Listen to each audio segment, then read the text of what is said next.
இதோ தெரியறது இல்லையா, இதுதான் ஆனைமலை. இந்த ஆனைமலை, இந்த மலைக்கு அடிவாரத்தில் தான் நம்பெருமாள் எழுந்துள்ள இருந்தார்னு நம்ம அந்த இடத்த நம்ம சேவிக்க போகிறது. நாம் சேவித்து கொண்டிருப்பது ஸ்ரீ பிள்ளைலோகாச்சாரியருடைய திருவரசு அமைந்திருக்கும்படியான ஜோதிஷ்குடி என்கிற இடம். இவ்விடத்திலே பிள்ளைலோகாச்சாரியர் சுமார் 10 வருட காலங்களுக்கு மேலாக எழுந்தருளி இருந்து நம்பெருமாளை ரட்சித்து கொடுத்தார் நமக்காக.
பிள்ளைலோகாச்சாரியர் திருவரங்கத்திலே துருஷ்கர்கள் படையெடுப்பின் போது அந்த எம்பெருமானையும் நாச்சிமார்களையும் ஒரு மூடுபல்லக்கிலே எழுந்துருள பண்ணிக்கொண்டு தெற்கு நோக்கி நகர்ந்து வந்தார்.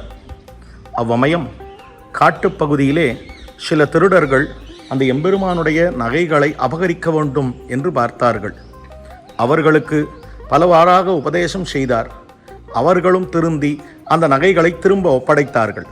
ஆனாலும் பிள்ளைலோகாச்சாரியர் தன்னிடத்திலே இருப்பதையெல்லாம் அவர்களுக்கு கொடுத்துவிட்டு திரும்பவும் அவரிடத்திலே பெறாமல் பெருமானை மட்டும் எழுந்துருளப் பண்ணிக்கொண்டு இவ்விடத்திற்கு திருமோகூருக்கு அருகிலே இருக்கக்கூடிய இது திவ்ய க்ஷேத்திரம். இவ்விடத்திலே இந்த ஜோதிஷ்குடி என்கிற கிராமத்திலே இந்த ஆனைமலை என்று சொல்லப்படுகிறது. இதோ தெரியறது இல்லையா, இதுதான் ஆனை வடிவிலே இருக்கக்கூடிய மலை. நம்ம வெளியிலிருந்து பார்த்தோம்னா மதுரையிலிருந்து சென்னைக்கு நோக்கி போகிற போது ஹைவேலிருந்து பார்த்தோமே ஆனால் இடது பக்கமாக இந்த ஆனைமலை நமக்கு தெரியும்.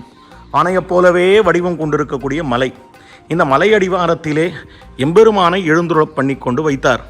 ஆனாலும் தனக்கு வயதாகிறது என்பதை உணர்ந்தார்.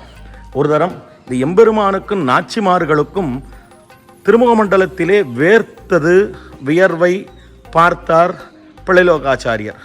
அதனால் திருமலையாழ்வார் என்று அழைக்கப்படுகிற திருவாய்மொழி பிள்ளையினுடைய திருத்தாயார் இவரிடத்திலே அடிபணிந்து இங்கே இருந்தார். அவரிடத்திலே அழைத்து அவரை பெருமானுக்கு வேர்த்து பசித்து வைரசைந்து என்கிற நாச்சியார் திருமொழி பாசுரத்தை சேவித்து அவனுக்கு திருவாலவட்ட கைங்கரியம் சமர்ப்பிக்க வேணும் என்று நியமித்தருளினார். அப்பொழுது எம்பெருமானுடைய திருமுக மண்டலத்திலே இருக்கக்கூடிய வியர்வை அடங்கியது என்று காட்டப்படுகிறது. அச்சமயம் பிள்ளைலோகாச்சாரியருக்கு நோய் மிகுந்தது, வயது முதிர்ந்தது. அவர் அந்திம தசையை உணர்ந்திருந்தார். அந்த சமயத்திலே கூரகுலோத்தமதாசரையும் விளாஞ்சோலை பிள்ளையையும் அழைத்து மதுரையிலே உயர்ந்த அரச பதவியிலே இருக்கக்கூடிய திருமலையாழ்வாரை திருத்தி நம்முடைய ஸ்ரீ வைஷ்ணவ சம்பிரதாயத்துக்கு தரிசனத்துக்கு தலைமை ஏற்கும்படியாக பண்ண வேண்டும் என்று நியமித்தார். அப்படி நியமித்து அதற்கு பிற்பாடு வயது தளர்ந்தது அவருக்கும்.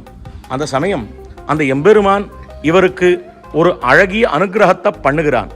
அது என்னவென்னால், பிள்ளைலோகாச்சாரியரே, உமக்கும் உம்முடைய சம்பந்தமுடையாருக்கும் மோட்சம் தந்தோம் என்று சொல்லுகிறான்.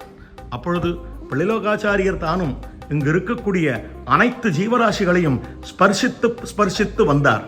ஏனென்றால் எதனாலே ஸ்பர்சித்து வந்தார் என்று கேட்டால், அனைத்து ஜீவராசிகளும் உய்ய வேண்டும், அந்த எம்பெருமானை அடைய வேண்டும் என்கிற உயரிய நோக்கம் அவருக்கு அமைந்திருந்தது.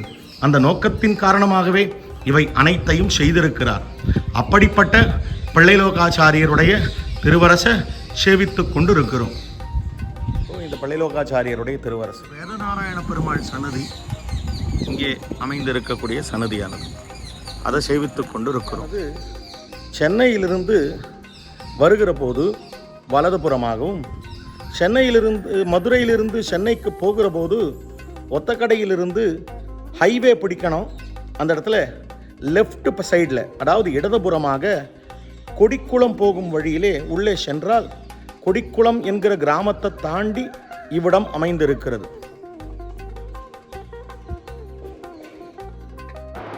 இப்போ இங்கே உங்கள் எல்லாருக்கும் காமிச்சுருக்கேன், கையை காட்டுறேன் இல்லையா, விரலை காட்டுற இடத்துல, அந்த இடத்துல தான் நம்பெருமாள் எழுந்தருளி இருந்த மண்டபம் அமைந்திருந்தது. மேலே இருக்கிற கல் சரிந்து விழுந்து அந்த மண்டபம் உடைந்திருக்கிறது. அதனுடைய ரிமைன்ஸ் கொஞ்சம் உத்து பார்த்தா நன்னா தெரியும். இவ்விடத்தில் தான் நம்பெருமாள் 10 வருஷ காலம் எழுந்தருளி இருந்தார். பிள்ளைலோகாச்சாரியர் இங்கு அவரை பாதுகாத்து வந்தார் என்பது வரலாறு.